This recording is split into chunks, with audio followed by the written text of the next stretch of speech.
And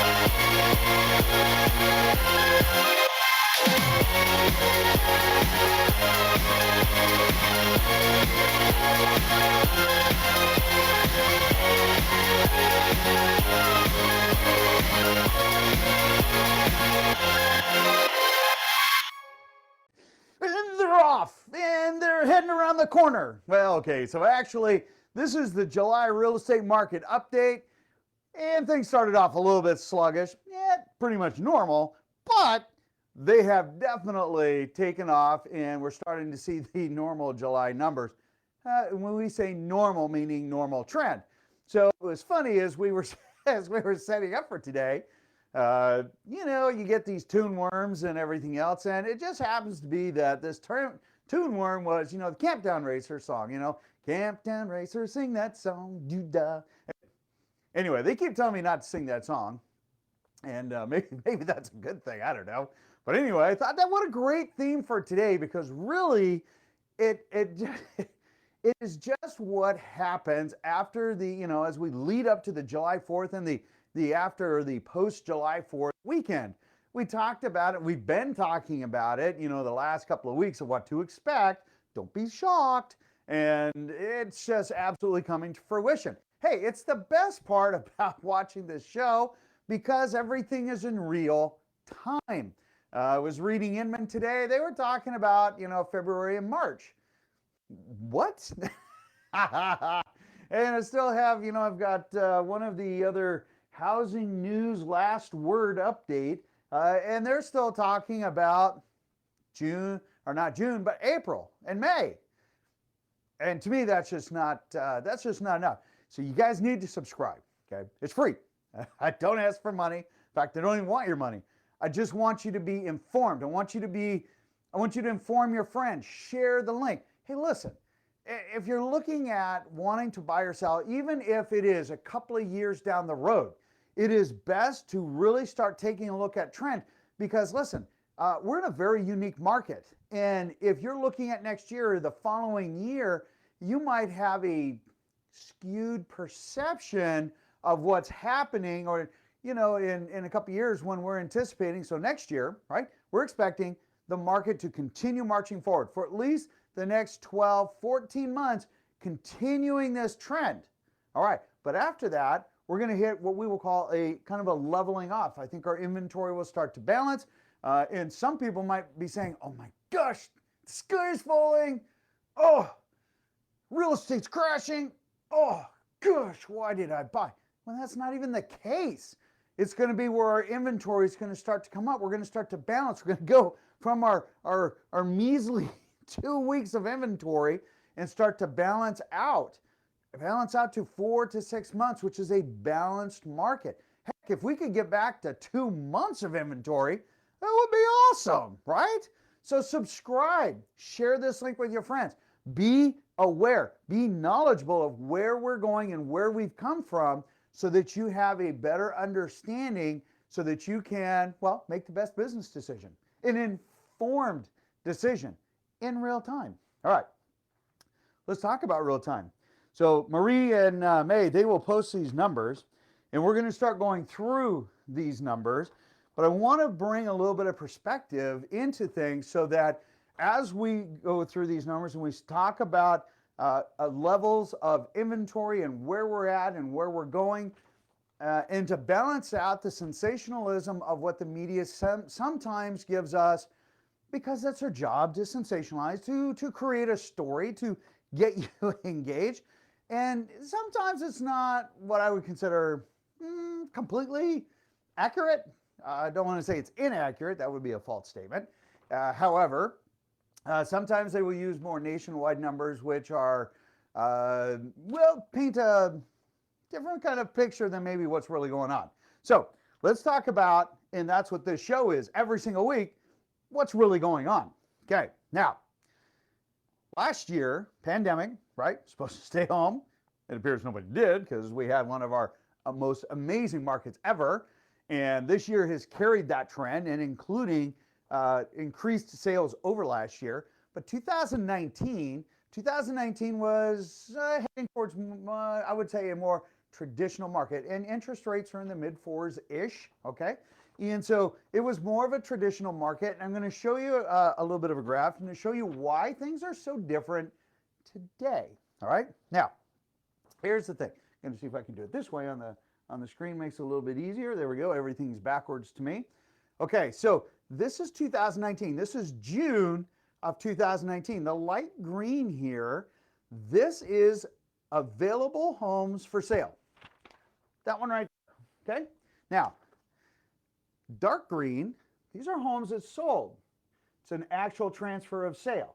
The red line is pending, but the dark green is normally what is sold. And you can see how the light green is historically, at least 50% higher, sometimes twice as high as the number of homes that sold. That's normal. In fact, it has been that way for the 20-some plus years that I've been practicing. All right. Now, 2020, flip that upside down, and it's what is most amazing, right? Because here's June of 2020. Okay, you get that? Okay, so June of 2020, you can see where the dark green, okay, started outperforming the light green. So the sales exceeded the number of homes that were available. And you can see that ever since then, even though we have followed our seasonal cycle, you can see we have outperformed that. Now the blue line, these are the active homes, new homes coming on market. Red is pended homes. And as you can see, we have completely flipped how our market normally has as far as the balance of inventory to the number of homes.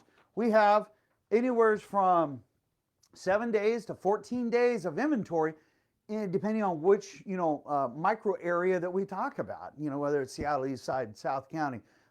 Kent and Auburn are completely different from Maple Valley, which is different from Everett, Lake Stevens, and Arlington. Okay, as far as homes available, East Side and Seattle metro areas, man, it is slim, it's slim pickings out there, right? And so it is clear to understand, why are we seeing what we're seeing? It's the old adage, supply and demand. And we have a very low supply, but we have a massive demand. Now we're going to go over some of Fannie Mae's numbers on the study that they did. Whatever. Studies are, to me, they're borderline worthless, because really, are you getting a big enough snapshot of what is happening, in the true mindset? And that's what this is. It's a mindset, snapshot of what Fannie Mae is doing. And I'll have to delve more into it to see how broad and what area are they pulling from. Anyway, let's see. All right. So July market. Okay. So the week leading up to July 4th, and up until, a couple of days after July 4th, we hit seasonally normal. We hit kind of what we call the real estate ghost town. Okay, it slows down. Okay, 2020, we didn't have that. It just plowed all the way through. Okay, go back and look at my videos. I've got years and years of videos. If I think I'm kidding, go back and look at the July 2020 market video. We're going to talk about that. Bam, we just flew right through it. We did not wait. We did not pass, go, and collect $200. We just blew past it, right? I guess that's a monopoly analogy there. Anyway, so we just keep going. Now, we were not open because we were supposed to be home, okay? Whereas this year, as expected, I said, hey, listen, you know what? They're opening things up. People are going to be out. We're going to go on vacations. Kids are, in school, not in school. They're home. And people are going to be in their mindset, checked out. Hey, it totally happened. Absolutely expected. Was not as much as historic, okay? Because we still saw some really good activity. So we still had yet a slowdown. And in fact, this just cracks me up. They said mortgage applications are down for the second week in a row. And I read that. I started laughing. I'm like, no kidding. I wonder why. Oh, people are going on vacation. People are going and doing things. They're gone for Independence Day and celebrating an amazing, amazing day. Okay, but what did we also say? We've said historically, right after July 4th, that is when you put your home on the market. You don't put it on 2 weeks before. You don't put it on 3 weeks before. People are mentally checking out. They're They're planning for other things. Buying a home is not top priority. Aha. After July 4th weekend, however, after they're done celebrating, it does become top priority. And all of a sudden, whoom, it takes off. And it will take off until about mid-August-ish, okay? And then guess what? I'm telling you now, guess what? Our market's going to start slowing back down. It's going to start pulling back, okay? People are starting to get last-minute vacations. I know not everybody does, but we have students getting back in school. Mindsets change because as we get towards August, as we get in, pushing up against that September, everybody's like, oh my gosh, I got to get my last-minute vacation in. I got to go do this. I need to do this. I got to burn some, winter's coming. It's got to get cold. And we need to go out. It's our last hoorah because, the climate and our weather starts to change. Okay. Well, then it starts kicking up again. The last part of September, first part of October, boop, it takes off again until about mid-December. That's our normal cycle. This year, I'm telling you, you better expect it because kids and families and security and getting kids back in school again, that is going to be a huge mindset change. And I do think that we're going to see a normal slowdown during the mid-August to late September because people's mindsets are going to be elsewhere. Don't be surprised when you see it, okay? Just telling you. All right, so let's take a look at it. So month over month, we've got inventories up 37.8%. And this humors me, again, because people's mindset are different. But look at this. New homes on market is down 8.5%. In fact, when we were having our weekly team meeting, we were talking about, and I think it was Wednesday or Thursday. It was Thursday? Thursday numbers? Thursday. No, it had to be Wednesday numbers. Wednesday numbers, last 7 days, okay, which down here is 1,926. It was half that. It was half. And it was totally expected. But pended and solds, pendeds were over 2,000, okay, and solds were at like 1,980, okay? So the numbers were consistent with what was happening. And to see that drawback, okay, because then, pendeds were down 27.8%, solds were down 15.3, month over month, okay? Okay, well, that's from the first to the what did it say, the 10th, so the 9th, right? From the 1st to the 9th. Well, okay, that's expected. Why? Because there was no holiday celebration like there is in July, in June. Totally normal, okay? But when we come over here, we would take a look at year over year. We're down 22.9%. Now remember, we used to be in the 42s, the 38s, 52, things like that, right? We had a high of 68%. Less inventory, total homes available, okay? And we said, as we proceed from June, May, June, moving forward, this number is going to normalize because in 2019, remember that number, the number of homes available was significantly higher, right? Because when we look at here, which is the most classic, right? This is number of homes available. And you can see 2019 was super high. And then in 2020, whoop, we dropped it down to here, okay? Then in 2021, whoop, we drop it down. You like that now? Linda Alley will probably crack up and give me grief about that.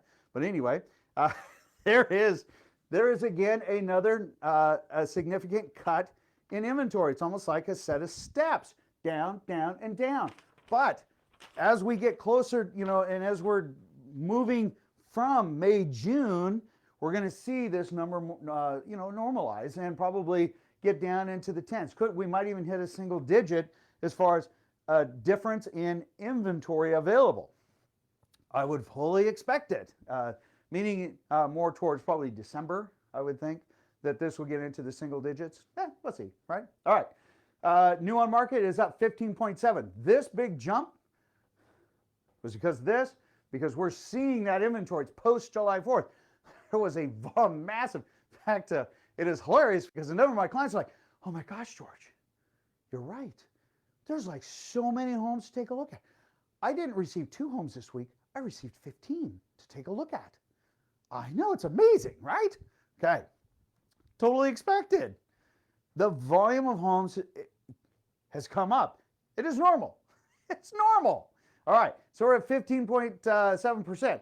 Pendant sales are up year over year, 17.1%, and we're up 26, almost 27% as far as sales, outperforming an amazing year last year. Pretty incredible. All right. So when we take a look at the last 7 days, again, 1,000, almost 2,000 homes came on market. 1,500 went pended, and 1,487 actually closed. Okay. All right. Well, those are great numbers. Will they continue? Yes. Will the new on market exceed the number of pended or the number of sold? We can only hope so. Basically, you see our staggeringly low numbers of total homes available is super low. We can only hope so. I think it will for a short period of time, and I think that we will see that aggressive activity again until about the middle of August, and then it's going to slow down. New homes coming on market will slow down, and people looking at homes are going to slow down. It's normal. Just expect it. Plan for it. All right. Now, so for those buyers that have been struggling and having issue with multiple offers and whatnot, that might be an absolutely penultimate time for you to be super aggressive during that late August to mid to late September, only because other people's mindsets will be elsewhere. Just saying. Okay, just to give you a little perspective on a chart, because you got to love charts. Marie will post this for us. So as you can see, we've got a very aggressive new on market. Again, I do not get the 91 canceled or the 298 homes reduced. This is homes that failed and came back on market, meaning they were under contract, came back on market again. There was 123, and then 34 expired. I don't understand it. No home should be expired. No home should see a price reduction. No home should ever be canceled. Why? Because there's not enough inventory. That just means that a seller had a misconception, or I just had one of these calls the other day. What we call sentimental equity. Sentimental equity is a zero value, folks. Zero. Okay. This is going to sound super bad, and I am sorry this sounds super bad. It does not matter what you think the value of your home is. It doesn't matter. It does not matter. The only person that it matters to, or persons, okay, are the buyers in the market, because they establish price, not you. Sorry. Okay. So if you think, oh my gosh, I had all this, I did this, and look at all this great paint job I did, doesn't matter. Okay. It's what they think. And I can tell you right now, 91, so there's 120, 300, and almost 400 people out in the market missed the boat. Flat out missed the boat. Okay. And why? I don't know. Maybe they were saying, hey, you know what? This is crazy. Anybody's going to pay my price. Wrong. Okay. That's not going to happen. Okay. Buyers out there in the market are super smart. Okay. Do not fall into the trap of an agent who's buying a listing. Buying a listing meaning giving you the psychological number that says, hey, I like that number. Okay. But it's unrealistic. And in your heart of hearts, you know that it's not real. Okay. But you thought, well, if they can get me this, what a false start, because in your mind, when you list your home for sale, you've already sold it. And what a letdown when that doesn't happen. And that only happens when you overprice, when you let sentimental equity, or you allow an agent that comes in to overpromise. Should never be a price reduction in this market, ever. Okay? There should never be a canceled listing. There should never be an expired listing. If you price your home correctly, remove the emotion and look at it objectively, not what you think you want, but what is reality, okay? Every single one of these homes should have sold. I will now step off of my soapbox. All right. Okay.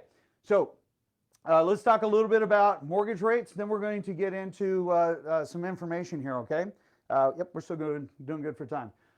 Par pricing, okay? This is important for you guys. Pay attention here. I had 8 calls yesterday about this, and I'm just absolutely baffled.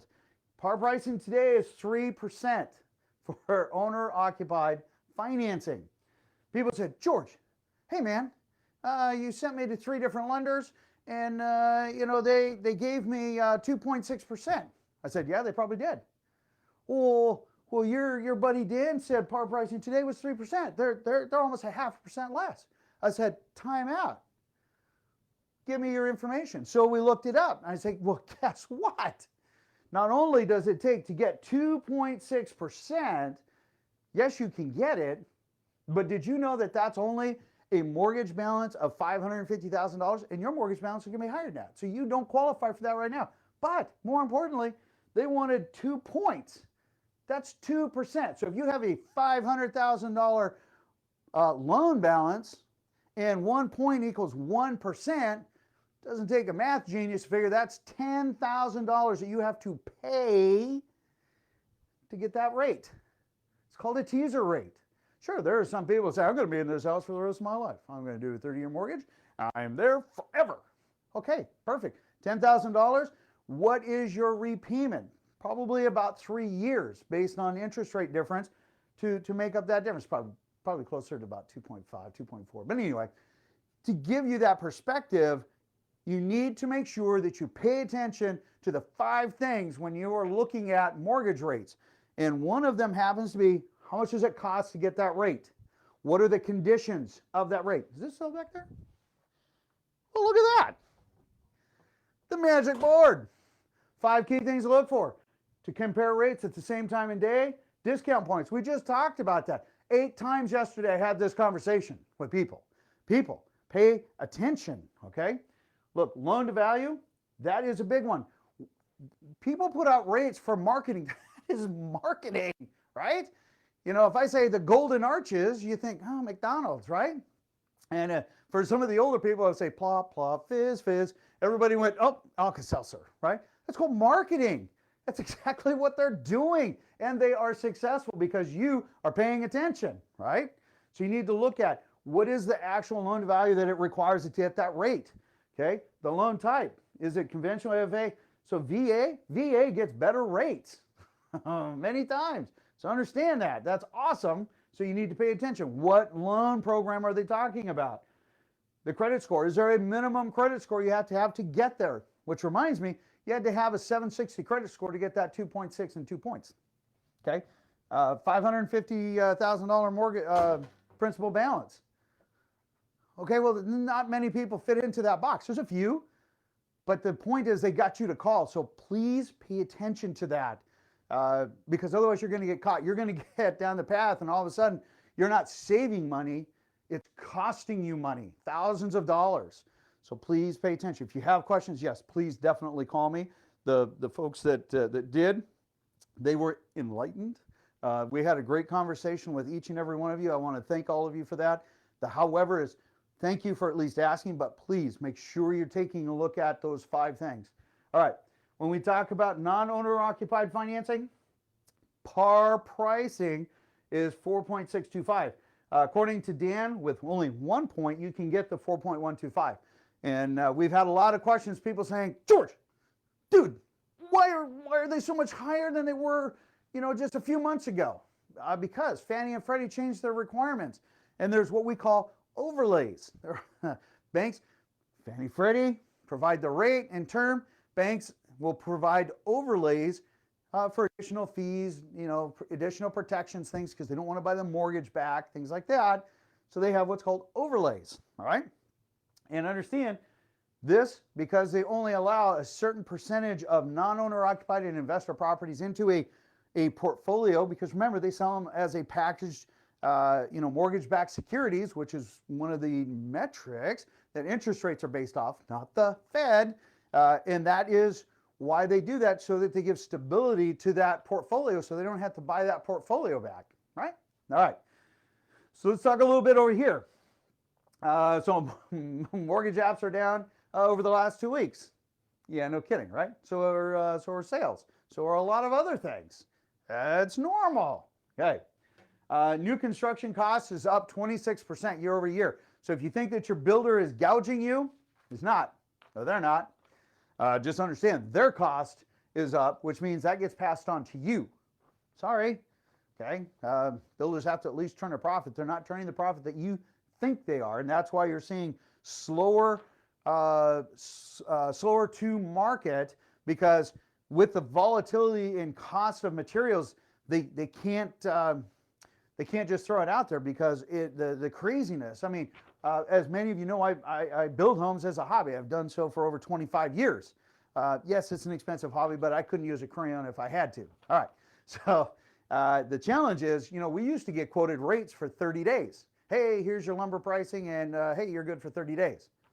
Okay, well now it's 3 days or 2 days, right? It's really hard to say, hey, here's what the cost of my home plus here's my margin that I need to make. It is hard to do that when prices are just being crazy. So that's why you're seeing the releases later, and you're saying, oh, the builders are trying to gouge, they're trying to create as many buyers as possible. Well, yes, okay, yes. However, just understand they're in survival mode. Okay, understand that they're in survival mode, so they can only release it when they know the true cost of it, the true cost of the product to sell. Right? Okay. Anyway, if you have other questions, call me about that. All right. So Fannie Mae has a new index. It's called the HPSI, which cracks me up. HPSI, the Home Purchase Sentiment Index. What? Anyway, so I guess they are going out and they are, it says it provides a glimpse in today's consumers, what consumers are feeling and whether or not it's a good or bad time to buy. Okay. I guess we had to put a name to it, so it has a name to it. The breakdown, it says. Okay. Let's see here. Out of this report, it says 64% of respondents. That doesn't tell us how many respondents there are. So it says 64% of the respondents said it's a bad time to buy a home, up from 56% last month. However, 77% of the respondents said it's a good time to sell a home, up from 67% last month. 48% expect home prices to go up in the next 12 months. That was up from 47%. 21% believe that prices will go down. Of those 21% of people that think the prices are going to go down, ultimately, over the next couple of years, I would say the perception in 2023 and potentially 2024 is that the prices have come down when actually they're going to be flattening out. Just saying. It's my prediction. 57% believe mortgage rates will increase. To all of you, you should be the 100% that says mortgage rates will go up. They're not going to go up drastically, but they are going to go up. Just saying, okay? Do expect that, all right? And expect them probably this time next year to be about 3.5%. That's my humble opinion. All right, only 6% believe mortgage rates will decrease. I don't know about that one. Remember, mortgage rates go up and down all the time. Okay, here's the thing. Oh, I almost forgot. There was a little bit more here. Okay, it says it's likely. This is really good. I like this one. It's likely that affordability concerns are more greatly affecting those who aspire to first-time homeowners. I need to be paid more because I've been saying this for a long time, but I didn't get quoted. Anyway, I thought that was awesome. Of course, supply and demand, as prices continue to go up and as they escalate, yes, first-time home buyers are being left kind of in the wings as that margin, as that disparity is increased. Okay, but that's single-family homes. Look at other alternatives. Look at townhomes. Look at condos to enter into a market. You know, with the rates today, they make sense for owner-occupied. They don't make a lot of sense for rental properties, but for owner-occupied, they make a great amount of sense. And there are things you need to keep in mind with that. But hey, there are ways to accomplish that, especially with the condo market, which is still lagging some. Okay? All right. So with that, July, boom, they have definitely taken off. Expect this to run through the middle of August. All right? These numbers here, this number here is going to start to normalize. These are going to stay pretty consistent. As far as mortgage rates, we're going to be bobbling around this year. We should be staying between 3.125, 3.2. We might bump down to 2.9. If it is, it's going to be brief. Remember, you can only lock in a rate. This is for not Samira. Anyway, you can only lock in a rate once you are under contract. You cannot lock in your rate beforehand. Just saying. All right. If you have any questions, hey, give us a call. We answer within 30 minutes, except for on Sundays. We love answering questions, and if you have any, hey, post them. We'll not track you down like a rabid dog. All of the information is for free and no strings attached. Feel free to share it with whomever you wish to, all right? In the meantime, you guys have an absolutely beautiful day. It is a beautiful July Saturday, and make sure you stay safe still, and I'll see you on the next video. Take care.